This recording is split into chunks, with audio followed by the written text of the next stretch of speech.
He was disgusted by his fat daughter. He sold her to the mountain man, who fell in love. "You are nothing but a disgrace to this family." Judge Augustus Hartwell's voice thundered through the parlor, each word like a lash against his daughter's soul. Evangeline Ava Hartwell, 24 years old and heavy-set at over 300 pounds, stood trembling under his gaze. The grand chandelier above cast harsh light on her tear-stained face, her worn dress clinging awkwardly to her frame. She had lived her whole life hidden away in the Hartwell estate, forbidden from attending society gatherings, treated as if her existence were a shameful secret. Now, Augustus had finally decided how to rid himself of what he called his monstrous burden. With a sneer curling his lips, he announced to a room of gathered men, "She will be sold. Take her, and I will pay you to keep her gone. I don't care what becomes of her, only that she never darkens my doorstep again." The air was thick with shocked murmurs. Even among hardened men, the cruelty of the judge's words was staggering. Ava felt her chest tighten until she could barely breathe. Her own father was trading her as though she were refuse, and worse, not a single voice rose in protest. At the edge of the gathering, a shadow stirred. A massive figure, broad-shouldered and cloaked against the rain, stepped forward. His beard was black as midnight, his eyes the steel gray of a storm. "I'll take her," the man said, his accent rough and unmistakably Scottish. The room fell silent.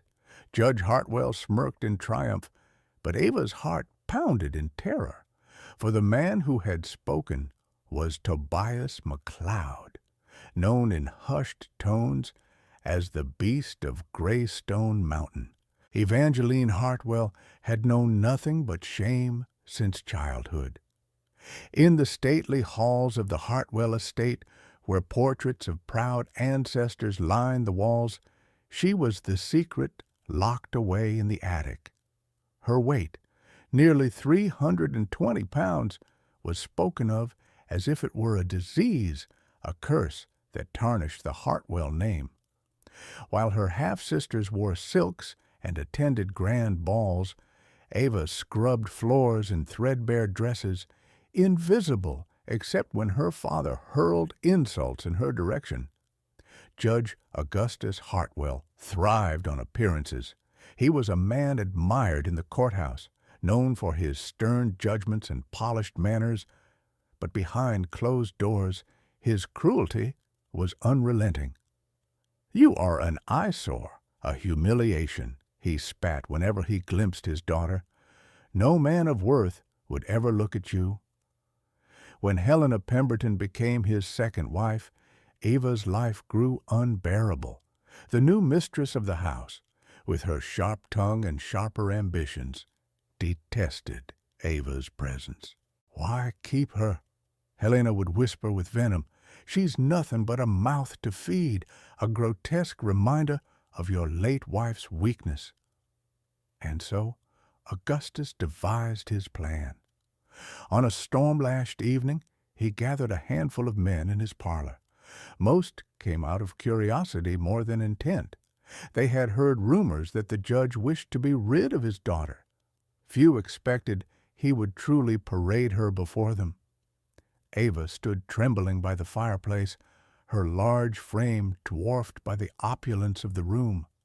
Laughter bubbled among the men, cruel and cutting. One chuckled, "Good God, Judge, you'll have to pay someone to take her off your hands." Augustus smiled coldly. "Precisely my intention.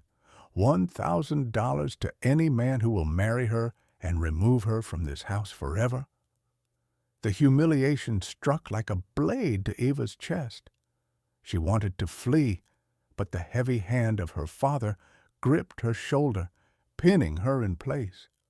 Her lips quivered, but no words came. She had endured a lifetime of scorn, Yet this moment stripped her bare before strangers.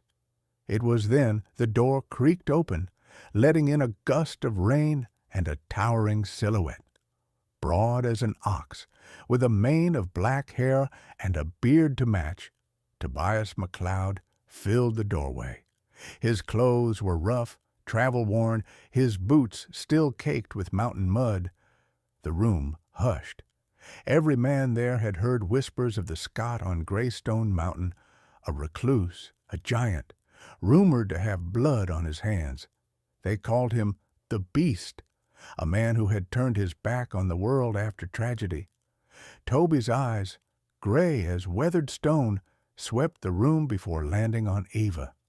She flinched, expecting the same disgust she had always seen.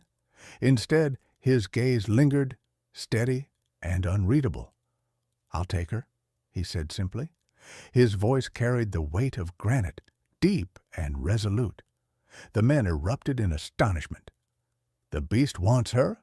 one scoffed. Judge Hartwell's smirk widened. He pressed a pouch of gold into Toby's hand. "She's yours then. Do with her as you please. Only see that she never returns." The words rang in Eva's ears like a death sentence. Her knees nearly gave way as she was thrust toward the towering stranger. But when Toby stepped forward, it was not cruelty she saw in his eyes. It was something she had never known, pity, and perhaps beneath it a glimmer of recognition. "Come, lass," he murmured, draping his heavy cloak around her shoulders against the storm. "You'll catch your death in this cold."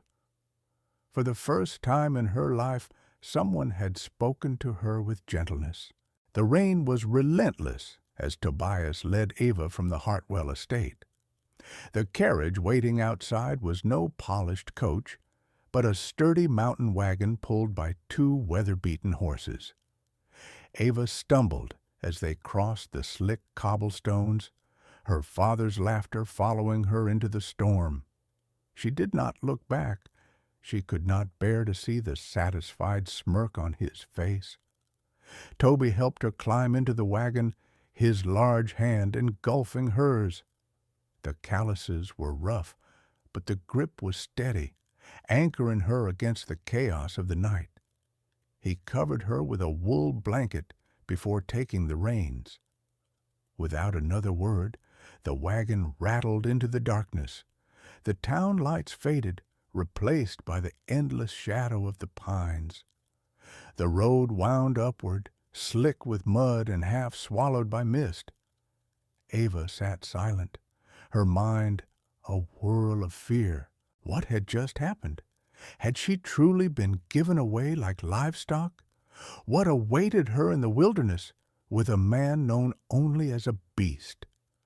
Hours passed with nothing but the rhythm of hooves. At last her voice broke through the silence. "Why? Why would you take me?" she whispered, her eyes fixed on the dripping trees. Toby did not glance at her. His gaze stayed on the road ahead. "Because I know what it is to be cast aside." His voice was low, gravel threaded with sorrow. "No one deserves that fate, not you." Eva blinked, startled by the rawness of his tone. She expected cruelty, perhaps indifference, but not this. When the horses slowed by a swollen stream, Toby dismounted and began to tend them. Eva tried to step down, but her heavy skirts caught on the wagon. She faltered, her foot slipping on the wet ground. In an instant, Toby was there, his strong arms lifting her with ease. "Careful," he muttered. His touch was gentle, yet the sheer strength beneath it made her heart pound. He set her on a rock near the water and rummaged through a saddlebag. Soon he handed her a hunk of bread and a strip of dried venison. She hesitated. "This is yours." "It's ours now," he replied, already chewing his own portion. "Eat. You'll need strength where we're going." The food was plain, but Eva could not remember a meal tasting so comforting. For once, She was not the last to eat, scavenging scraps left over. Toby had given her the first piece. The thought warmed her more than the blanket wrapped around her shoulders. The journey stretched over 3 days. They camped beneath the pines, Toby building fires with practiced ease. At night, when the wind howled through the trees, he gave her the thicker furs and slept closer to the flames himself. On the second night, Ava awoke shivering from a nightmare. She had dreamt of her father's voice calling her a disgrace. In the dim glow of the fire, she saw Toby awake, sharpening his knife. His eyes softened when he noticed her trembling. "You're safe here," he said quietly. "No one will harm you under my watch." Something in his certainty soothed her more than any lullaby could. She lay back down, letting the steady scrape of the knife against stone lull her into sleep again. By the time they reached Greystone Mountain, Ava was bone-weary, but no longer drowning in terror. The path grew steeper, the air thinner and sharper with pine. When at last the wagon crested the ridge, her breath caught. Before her sprawled a hidden valley, cradled between granite cliffs and rolling forests. Smoke curled from a chimney in the distance. A cabin stood there, broad, solid, built of heavy logs. Unlike the grand but loveless estate she had left, this house radiated strength, permanence. Toby halted the horses and looked at her for the first time since leaving Millfield. His storm-gray eyes held no mockery, only quiet resolve. "Welcome home, Ava," he said. Her chest ached at the words. Home. No one had ever spoken them to her before. The cabin at Greystone was unlike anything Ava had imagined. She had braced herself for a shack of rough boards and dirt floors. Instead, she stepped into a home crafted with patient hands. The walls gleamed with polished timber, every joint fitted snug as if the house itself were carved from the mountain. A wide hearth dominated the main room, flames crackling and spilling warmth into the chill evening air. Ava stood frozen in the doorway, raindrops still clinging to her lashes. It was more beautiful than any room she had ever been allowed to call her own. "It's not much," Toby said gruffly, removing his coat and hanging it on a peg, "but it'll keep you safe." To Ava, it was everything. He showed her the rooms with awkward courtesy, his great frame filling the narrow hallways. There was a kitchen stocked with jars of preserves, a loft with shelves of books worn from many readings, and a small room with a bed he had clearly made himself. "This will be yours," he said, gesturing to the chamber. The bed was sturdy, the quilt handmade. "I'll sleep near the fire." Ava's throat tightened. She had been prepared for cruelty, perhaps even violence. Instead, he was giving her privacy, dignity. The days that followed were slow, shaped by the rhythm of mountain life. Ava rose early, swept the floor, and helped prepare meals. At first her hands trembled, uncertain, but Toby never barked commands or scolded mistakes. When she burned the stew on the third day, he simply shrugged and ate it without complaint. "Better than what I'd have made," he said, and the sincerity in his voice startled her. Gradually, Ava found herself humming while she worked, old tunes her mother once sang. The sound filled the cabin, softening its silences. Toby would pause in his woodshop, head tilted, as though listening to something long forgotten. One evening, she found him outside splitting logs. The axe rose and fell in steady rhythm, muscles straining under his shirt. When he noticed her watching, he lowered the blade and handed her a smaller axe. "Try," he said. Ava flushed. I'll make a fool of myself." Not if I'm teaching you." She gripped the handle, awkward and heavy, but Toby's hand came over hers, steadying her aim. The warmth of his touch sent a shiver through her, but she swung, and the log split clean. Her gasp of triumph drew a rare smile from him. "Told you," he murmured. Each small kindness wove itself into her heart. He gave her the choicest cuts of meat at supper. He insisted she sit by the fire while he hauled water from the well. When storms rattled the shutters, he quietly placed another blanket over her shoulders before retreating to his own chair. One night, after supper, she noticed a violin resting on the mantel. Dust coated its strings. "You play?" she asked. Toby stiffened. For a moment she thought he might ignore her. Then, with a sigh, he lifted the instrument and tuned it with surprising delicacy. The first notes that filled the cabin were raw, trembling. Then the melody steadied, haunting and mournful. Eva closed her eyes. The music spoke of love lost, of winters endured, of grief carved into bone. When the last note faded, silence hung heavy. "My wife loved to hear it," Toby said at last, his voice low. "Since she and the children, I've had no one to play for."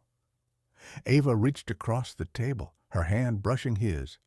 "You do now." For the first time, he did not pull away. Days turned into weeks. Ava found joy in small things, kneading bread, gathering herbs by the stream, reading aloud from Toby's books in the evenings. Her laughter, once buried, began to return. And each time it did, she caught Toby watching her with a look she could not quite name. Yet beneath the warmth, Ava carried doubts. Could he ever truly see her as more than a charge he had rescued? Could a woman her father had called a disgrace be worthy of this man's respect, perhaps even his love? One night, as the fire burned low, Toby answered without her asking. He leaned forward, voice rough with honesty. "You are not what he said you were," he told her. "Not a burden, not a shame. You're stronger than anyone I've ever met." Her breath caught. Tears stung her eyes. In that moment, in the shelter of the cabin, something fragile and fierce was born between them. It was not yet love spoken aloud, but it was its beginning, the promise of something neither had thought to find again. For a while, life on Greystone Mountain felt like a dream Ava dared not wake from. Each sunrise brought a rhythm she had never known. Chores done side by side, meals eaten in quiet companionship, the silence between her and Toby no longer heavy, but steady, like the heartbeat of the mountain itself. Yet shadows do not sleep forever. It began with whispers from the town below. A peddler trudged up one afternoon, bringing flour and gossip in equal measure. As Toby bartered furs for supplies, Ava overheard him say, "Judge Hartwell's in a rage. They say his mother passed and left behind a fortune, but here's the twist. The old woman willed it to the girl, to Miss Eva." Ava's chest tightened. She had loved her grandmother, the only relative who had ever spoken kindly to her. Could it be true that all along her grandmother had meant to give her not just money, but freedom? The peddler leaned in closer, lowering his voice. "Thing is, the judge says she's been kidnapped. Claims you're keeping her against her will, McLeod. He's gathering men and lawyers both. Says he'll see you hanged." Toby's jaw hardened, his broad shoulders stiff as stone. He handed over the pelts without a word and ushered Ava back inside the cabin. When the door shut, the fury in his eyes was tempered by something sharper. Fear, not for himself, but for her. "He'll come," Toby said simply, "not because he wants you, lass, because he wants what you carry now." Ava trembled, the old panic returning like a flood. But this time, she forced herself to breathe. She was not the girl in the attic anymore. She had lived through the storm, survived cruelty, and learned strength in the wilderness. Still, the nights grew restless. Toby sat awake by the fire, sharpening blades, his rifle leaning close. Ava lay in her bed, staring at the ceiling beams, her heart torn between dread of her father and terror of losing the fragile home she had just found. Then came the letter. It arrived folded into the hand of a deputy, left on their doorstep and sealed with a Hartwell crest. With shaking fingers, Ava opened it. The words were sharp, cut deep into the page. "Evangeline, you are to return at once. If you do not, the man who holds you will face the gallows. Remember your name, and remember your duty to this family." Her hands shook. She read it aloud, her voice cracking on the last line. Toby listened in silence, his expression unreadable. "You don't have to go," he said at last. "He cannot command you here." Ava met his gaze, her throat tight. "But if I stay, he'll come for you. He'll say you've stolen me, and with his power—" She swallowed hard. "I won't let him destroy you." Toby crossed the room in 2 strides. His hand cupped her cheek, rough and warm. "Lass, I've lived through worse than a judge's threats, but I will not see you dragged back into his darkness. You belong here with me." For the first time, the unspoken truth trembled on Ava's lips. She belonged with him, not because he had taken her, but because he had seen her, seen the worth she thought had died long ago. Still, she knew the fight was only beginning. Her father would not relent. Helena's venom would not cease, and the wealth tied to her name would make her a target for men more ruthless than either of them. As the mountain winds howled against the shutters, Ava understood. Love had given her strength, but it would soon be tested in the fire of battle. The storm came not with thunder, but with hoofbeats. At dawn, the sound of horses echoed through Greystone Valley. Toby had been expecting it for days, and still his chest clenched when he saw the riders cresting the ridge. Judge Hartwell in a black coat, Helena perched primly beside him in a carriage, and 6 armed men trailing behind like wolves. Ava stood frozen at the window, her breath fogging the glass. "He's here," she whispered. Toby's hand fell heavy on her shoulder. "Then it ends here, too." They stepped outside together. The mountain air was sharp, carrying the scent of pine and wood smoke. Toby's frame loomed beside her, unyielding, while Ava straightened her back, no longer the cowering girl hidden in an attic. "Evangeline!" Augustus's voice cracked across the clearing like a whip. "Come here at once. This ends today." Ava flinched, but did not move. Her father's face was red with fury, his eyes burning with the same disgust she had known all her life. "You shame me, girl. You shame the Hartwell name. Look at you, filthy fat, standing beside this barbarian. Do you call that living?" Toby's voice rumbled low. "Careful, Judge." But Ava lifted her hand to still him. For the first time, she spoke back to her father without trembling. "No, father. What shames the Hartwell name is you, locking your daughter away, selling her like cattle, and now crawling here, not for me, but for the money my grandmother left." Murmurs rippled through the hired men. Augustus's jaw tightened, but Helena hissed, "Enough! She's hysterical. Take her back before she makes us all look fools." 2 of the men dismounted, advancing, Toby's rifle cocked with a metallic snap. "Another step," he warned, "and I'll drop you where you stand." The standoff hung heavy in the mountain air. Augustus raised a hand. "You would defy the law? You would defy me?" "I'll defy the devil himself before I give her back to you," Toby growled. "She is no prisoner. She is my wife in all but name, and she stays here." The words struck Ava like a bell. Wife, in all but name. The men hesitated, glancing between the trembling judge and the towering Scotsman who looked as unmovable as the mountain. Then Ava stepped forward, her voice ringing clear. "If you mean to take me, you'll have to drag me in chains. And when you do, the whole world will know the truth. That Judge Augustus Hartwell traded his daughter like trash and came crawling back only when her inheritance was at stake." For the first time, Augustus faltered. The men looked uneasy. Helena hissed, "Do something!" But the spell was broken. The authority that had always wrapped Augustus like a cloak now hung in tatters.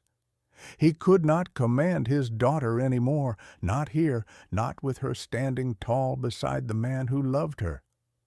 Toby stepped closer, his arm brushing Eva's. "You heard her," he said. "This is her home now. Leave while you still can." For a long, brittle moment, Augustus's eyes burned into his daughter's. Then he spat on the ground. "You are dead to me," he said. "From this moment you are no child of mine."